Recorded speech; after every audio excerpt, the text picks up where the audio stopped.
ये दोनों कितने क्यूट कपल हैं। हाँ जी।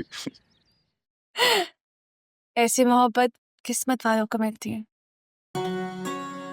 हाँ जी, मोहब्बत तो मिलती किस्मत वाले हैं। अच्छा खैर, वो मुझे आपका शुक्रिया अदा करना था। ਹੁਣ ਕੀ ਕੀਤਾ?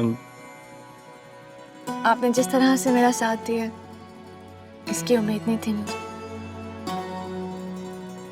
प्रेम सिंह ਨੂੰ ਜਾਣਦੇ ਹੀ ਨਹੀਂ ਤੁਸੀਂ ਹਲੇ, अपनों के लिए जान भी दे देता है। पर मैं आपकी अपनी नहीं हूँ। डोंट वरी, मेरे लिए आपको जान देने की कोई जरूरत नहीं है। ਹੁਣ ਤਾਂ ਆਪਣੇ ਬਣ गए ਤੁਸੀਂ। वैसे आपकी कुछ बातें ना मुझे बिल्कुल समझ में नहीं आती। मेरे भी बल्ले नहीं बननी है। जी कुछ कहा? ना जी कुछ नहीं। अच्छा अब मैं चलती हूँ, मामा इंतजार कर रही हूँ। आ दे मैं